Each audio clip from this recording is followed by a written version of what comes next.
time to meet Clifton. With your host, Ray Grabowski. Here's Ray. Good evening. Thank you. Hello and welcome to another episode of Meet Clifton. I'm Ray and beside me is George. George, how you doing? I'm doing fine. Look Wait, who we we have a new guy here. Yes, we do. Jeremy. He's a new host, Co-host in making. All right. We'll bring out our guests in just a moment, but first, here's our house band to play a song for us while we settle in. Take it away, guys.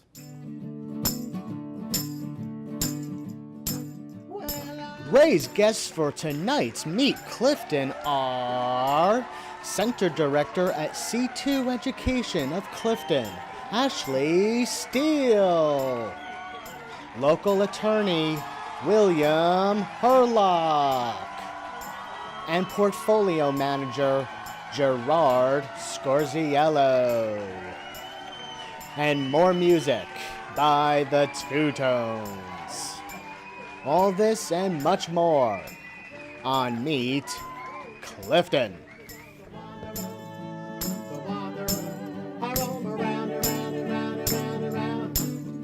Welcome to the show. Education is important in our society and the development of our youth. However, sometimes students need a little help to get ahead.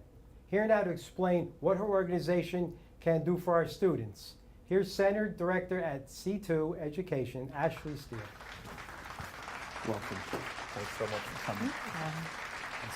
Thank you. I knew we'd get it rolling. I'd like to thank Ashley for coming on the show. First thing, question is, Director at C2 Education. What is C2 Education? So C2 Education is a learning center.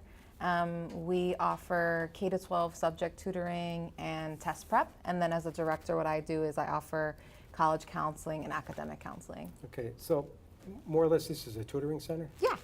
So why would you think it's important for kids to come to this center? So we have a different approach than other places in the sense that we truly individualize. So, you know, the fact that we offer K-12, that's a big range of students, right? Very big range. So we individualize based on whatever it is. So starting from the first meeting with me, I, figure out what exactly it is that we're gonna do and to help you and what your goals are. And then we just make a plan from there. Right. I would have to think that a lot of people think they could do this at home online. Mm-hmm. It's probably not a good idea. Well, I think it's good to definitely have strong study habits and take that initiative. But when it comes to, think of SAT, right? It's a college readiness test that's measuring knowledge over time, even beyond high school. So if you're a student that's been struggling for some time, who hasn't been a strong student over a long, period of time, then you're going to have questions. You can't ask a book a question. Right. Or you may be going in the wrong direction. Exactly. You could be studying improperly too. Exactly. So it's good to have, I guess it's more like direction. Exactly. Yeah, because you could go online, you could get the wrong information. You don't want to waste your time studying. And it's better to have someone to let you know, to monitor your progress also. Of course. A student will come to you for, let's say, SATs or the ACTs. Mm-hmm. How soon should they start doing this? Because this is done in your what, junior year, senior year? So the test, most students take the SAT or ACT junior year. Right. So the preparation really should happen the sooner the better. I would say the sweet spot would be 10th grade. 10th grade. Yes. Wow. But the earlier the better, especially depending on your goals. So if you're trying to go to Harvard, right, the preparation to go to Harvard is going to be very different than wanting to go to Rutgers, right? So I would say 10th grade is a good place, especially if you are not where you need to be, and to minimize the stress, because 11th grade you have prom, you have APs, you have finals, and so to minimize stress, really, I would say 10th grade is the sweet spot. Okay. Now, this is a question I would have. SATs, do you only get one chance at those? Got to remember from high school. Can you take it early on and, sort of if you fail or don't do as well as you'd like, can you do it over? Yeah, so actually you can take it multiple times. We recommend 3 times maximum, just because it doesn't look good if you're just endlessly taking them. But yeah, definitely not one time. And there's strategy behind that. So that's what I talk to the families about and counsel them through. Right. Because I don't know, when I was in school, I think we only did it once. I don't know, we've offered multiple times. So out of the multiple times, you would keep the best, obviously. Yeah, so every college actually has their own testing policy. Okay. So some will take the best one time, and sometimes they'll take the English score from one and the math score really? from one that's the highest and combine it to make a nice big score. Okay, all right. So at your place, just this year alone, you've had many students come in. Have you had any really big success stories? Yeah. So recently, because it's May, students are making their college decisions. Right. We had a student who got accepted to NYU, and he got over 50% scholarship, which is a big deal for NYU. Sure. It's an expensive school. Absolutely. But another student comes to mind who, you know, they came and they were kind of the opposite kind of student, very low level. Right. They took the SATs twice and really stayed about the same place, and it was low. Right. It was below the benchmark score. And I really had to coach them through and encourage them and offered them some more, you know, tutoring, Right. and pushed them to take it a third time. And sure enough, it boosted like over 300 points. And, Right. you know, now they're being able to go to the colleges they wanted to. So let me just ask you, you know, the SATs, it's critical. Is that the only thing that they look at? I mean, because some kids don't do good in testing. Will they look at everything else, or that's basically the criteria for college? No, actually more important than SAT and ACT is the GPA. So your GPA, grades right. and your course rigor.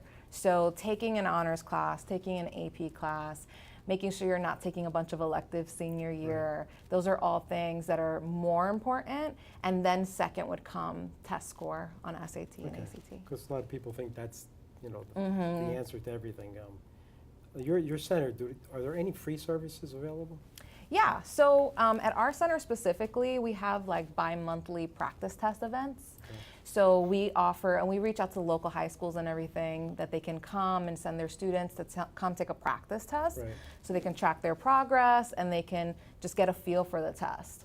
Another thing that C2 offers is we have monthly webinars that talks about, you know, just tips and things, just sort of like I'm talking today, about when to start and how to use your summer wisely and things like that. And then we have a blog. So definitely all over, we have different areas to help. Okay, and actually the last question I have for you here is summer boot camp? What do you think that is? Exercising, I know, it does sound a little drill sergeant. Yes, it does. But Summer Boot Camp is actually a newer program we're doing this summer, where it's for students who, you know, really do want to get ahead for the next school year, and also for students who, let's say they are taking, you know, the SAT or the ACT and they don't have time during the school year. Okay. You know, summertime is a perfect time to really take advantage of that free time and use it wisely. Okay. So we have 4-week and 8-week programs where they can study intensively on a specific subject. Okay.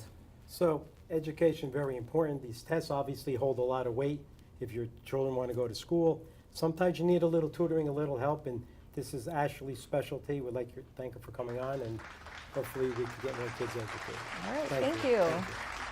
Under the Shady Tree Storytime, brought to you by Power of One, is coming this summer to the Stanley's Weir Park, located on Van Houten Ave, on Tuesdays starting July 3rd through the 14th from 10:30 a.m. to 11:30 a.m.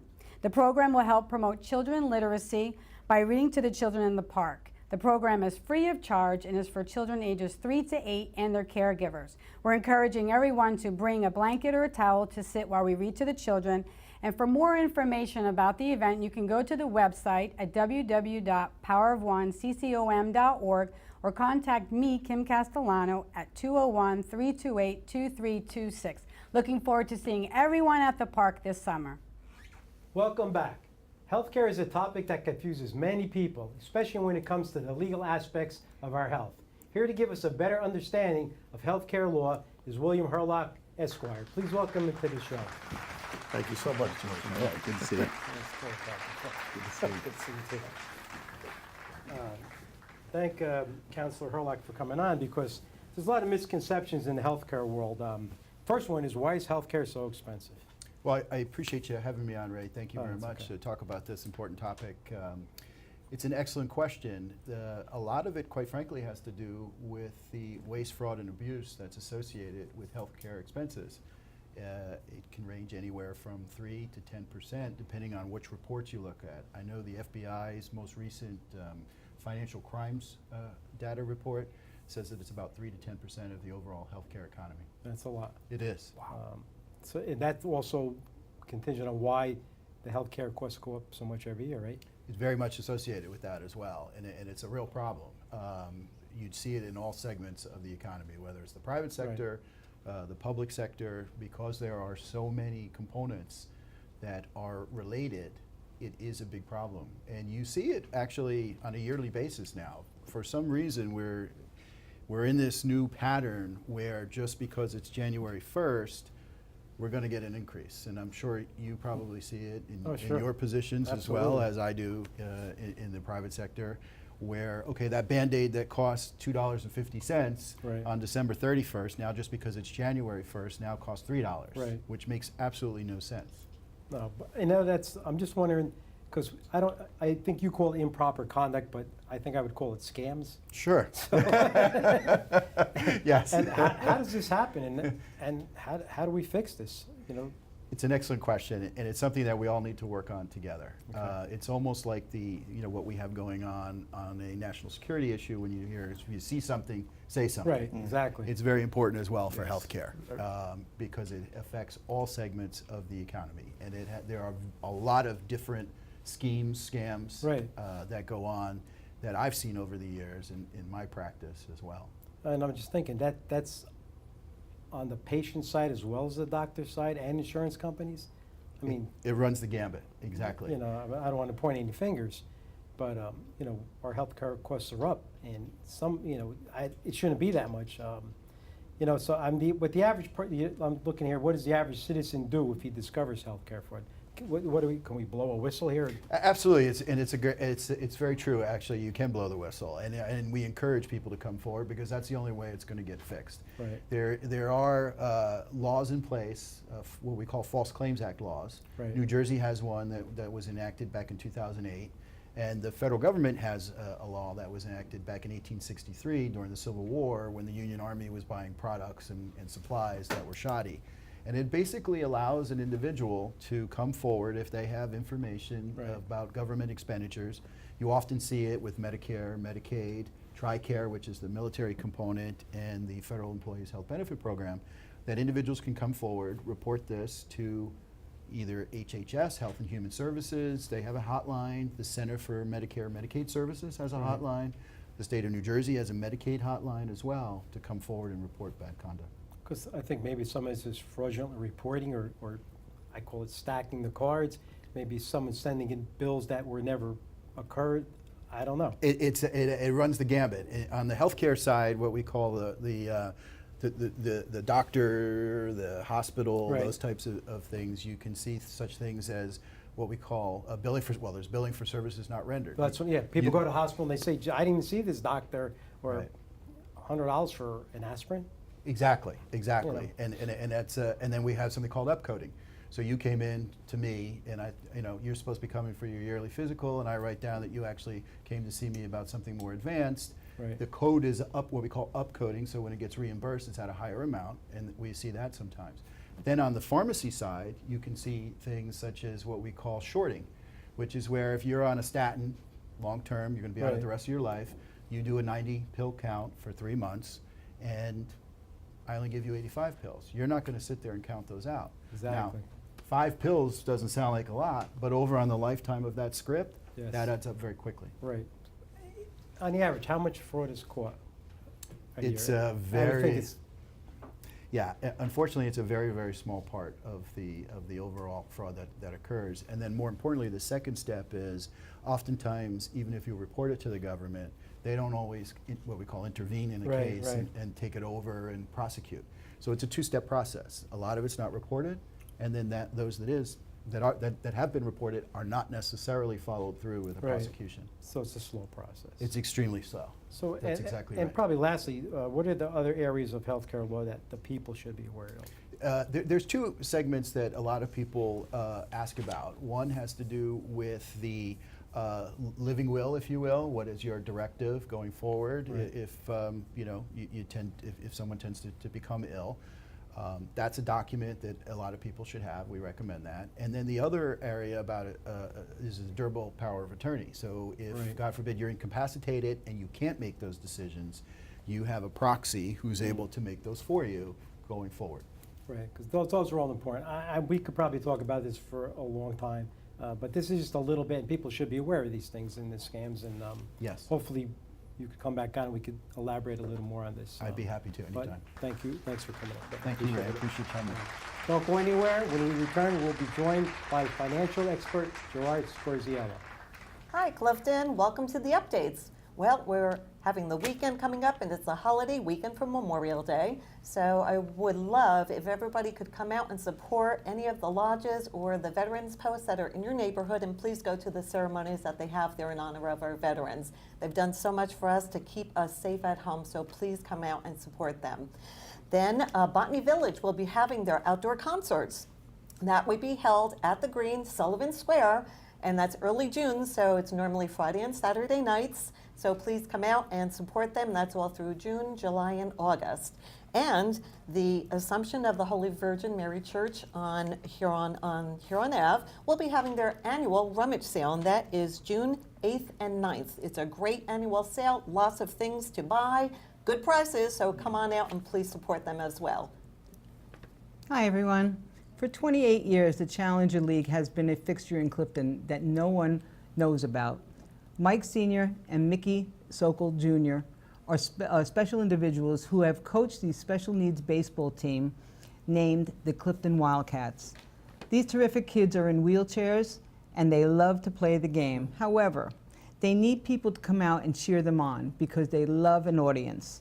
They play next at 7 p.m. Friday, June 1st, and Friday, June 8th at 6 p.m. at Surgeon Park, which is located in the back of Alexis Steakhouse on Valley Road. For more information, call Mike Sokol at Clifton City Hall, 973-470-5842.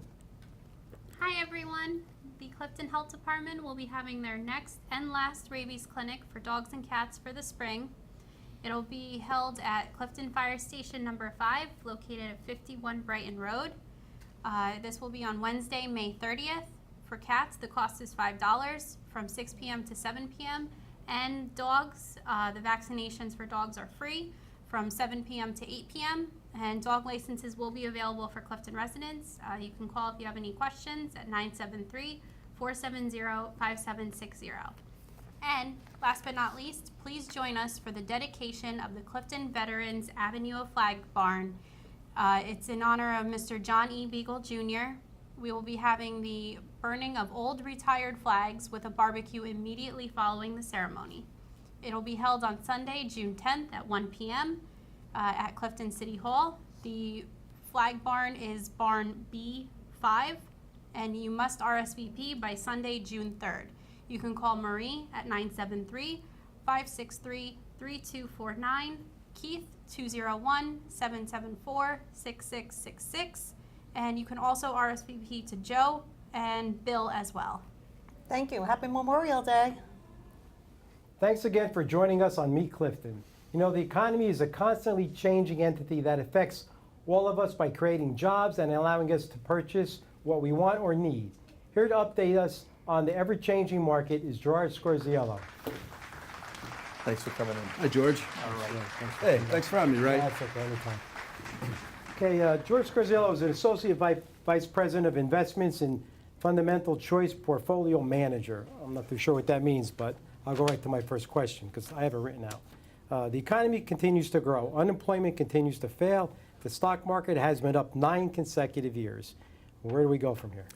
All very good points, Ray, and thanks again for having me. But, you know, for 9 years, investors have been rewarded. The stock market has done extremely well, and what happens next? But if we look back to March of 2009, that was really the bottom of the market, and it was when we had subprime lending, a $500 billion problem turned into a $5 trillion financial collapse. And since then, we've had TARP and quantitative easing, and taxes have moved up, government spending has moved up. So what really happened in 9 years that brought about this prosperity? And what we've seen, and why the market has really done so well, is we've had a lot of entrepreneurship, tremendous amount of innovations really in the last decade, which has produced or led to productivity, which raises corporate profits, leads to more prosperity, and all of this is really very good for investors, Ray. Add to that, more recently, what we have out of Washington is lower tax rates, lower corporate tax rates, which has really been in the making for the last 40 years. With that, earnings have done very well in the stock market year over year. Corporate profits have been up about 20%. Revenues have been up. As you mentioned, unemployment has gone down. And this is all really excellent for the economy. It's excellent for job growth. It's excellent for investors. And this 9-year period has really been spectacular. Prior to this, the longest period of success for the market was in the 90s. That was about 10 years. Right. And I would suspect that this long-lasting run will probably last at least a couple more years, so it'll probably outpace. So I think we could be looking for 11, maybe 12 years going forward, and probably a lot better than what people worry about or people fear. So because of all of this, should we expect to see rising interest rates? Because interest rates are still pretty good. Right. That's a good point, Ray. When I first started the business, we used to have a saying that interest rates would go up until they went down, and then they would go down until they went up. But what I can tell you is this: it's almost been, again, about a decade of zero interest rates. It's good for some, but not for others. But the Fed fund sets the interest rates, and I can give you 3 reasons why interest rates are going up. Number one, the Federal Reserve said interest rates are going up. It's a matter of at what rate they go up. Probably slow and steady, but interest rates are going up. Number 2 is growth in the economy. As the economy continues to grow, and it's been growing around 2% or so, but as the economy continues to grow, the Fed is kind of forced to raise interest rates. And the last thing is inflation. And inflation's been somewhat tame, but as a result of inflation, that also raising interest rates will kind of put the brakes on things a little bit. And it doesn't mean that the Federal Reserve is going to be tight with money. It just means that they're just a little bit less loose. The Fed fund rate now which is short-term lending rate, is about 1 3/4, and probably over the course of the next year or so, we'll probably see maybe about 3 more interest rate rises, and usually 1/4% at a time. So we're likely to see a little bit higher interest rates, which actually is going to be bad for bond investors. Right. This is a good question about tariffs and trade wars, because I'm not really familiar with this topic at all. Well, tariffs have been kind of a pretty hot button. So, the current administration has brought about trying to institute some tariffs because of what they feel is unfair trade competition. And I kind of look at it this way, Ray, is when the U.S. acts, good things happen. And investors, yes, they should be fearful of tariffs, but they also have to consider how this came about and kind of the beginning of tariffs, because what the U.S. is really looking for is to be treated fairly. Good thing here is, the United States is not based on destruction or conquering other countries. What this country really wants, what Americans want, is they want peace, they want prosperity, we value freedom and democracy. And although tariffs are not quite so good, this talk about tariffs has really gotten other nations to the table. So China was going to dig in, and we were going to have these tariffs, and it was going to be bad for China, it was going to be bad for us, but really now it's got China to the table to have more fair trade. It's really got North Korea to the table, and although we don't do a lot of trade in that region, it's perhaps in some odd way made things a little bit better. Iran is a little bit more stable, and this kind of goes back to what do investors think about this? Well, if we're on better terms with Iran and with China and in dealing with Russia, investors view this as the world is a safer place, and a safer place is a better place for stocks. Right. And that just bodes very well for investors in the market. So tariffs in itself, not a good thing, but ultimately, as it's played out, it's worked out pretty well for investors in the market. And it's a reality. And it's a reality. It's a reality. so. It's a reality. And, it's not a horrible thing. And if we did get to a doomsday scenario, we could look at it this way. If we put 25% tariff on both steel and aluminum, well, that 25% tariff, which is in essence a tax, that tax would be absorbed by the tax cuts that were given to corporate America. So the tax cuts would totally outweigh the overblown costs of the tariffs. And that's probably the worst case scenario, Ray. And just briefly, because I just wanted to touch on technology impacting people's lives today. We just Well, couple comments, technology is really changing the world, and it's changing the way we do business. The technology has been very positive, but yet very disruptive. It's made things cheaper, better, faster, and it's not likely to change. It's likely to continue to accelerate. We have things such as fracking, which is a new technology. We have Internet of Things, which is a new technology. We've got the smartphones in our hands, in our pocket, that is a relatively new technology, and everything that we deal with on an everyday basis. So it's making corporations more efficient. It's making corporations more profitable. It's creating significantly better jobs. Yes, manufacturing jobs are going away, but it's creating high-paying, better jobs than what our economy has created in the past. And that perhaps could be another topic. Thanks for a little bit of insight here. I know it's a lot of information to put out, but I'm assuming we're doing well. So, Gerard, I'd like to thank you for coming on. I appreciate it. Thanks for having me, Ray. Thank you. We'll be right back with more Meet Clifton. Don't play that song for me, 'cause it brings back memories about the day that I once knew, of the day I spent with you. Oh yeah, don't let it rain. Fill my heart with pain. Please stop it right away. 'Cause I remember what he said me down. Another episode of Meet Clifton is in the books, but there's still more of the show coming soon. We thank you again for inviting us into your homes and allowing us to bring you the very best of Clifton every 2 weeks. From George and myself and the rest of Meet Clifton, remember, be good to your friends and family, respect your neighbors, keep Clifton close to your heart. This is a great city. Thank you, God bless, and good night.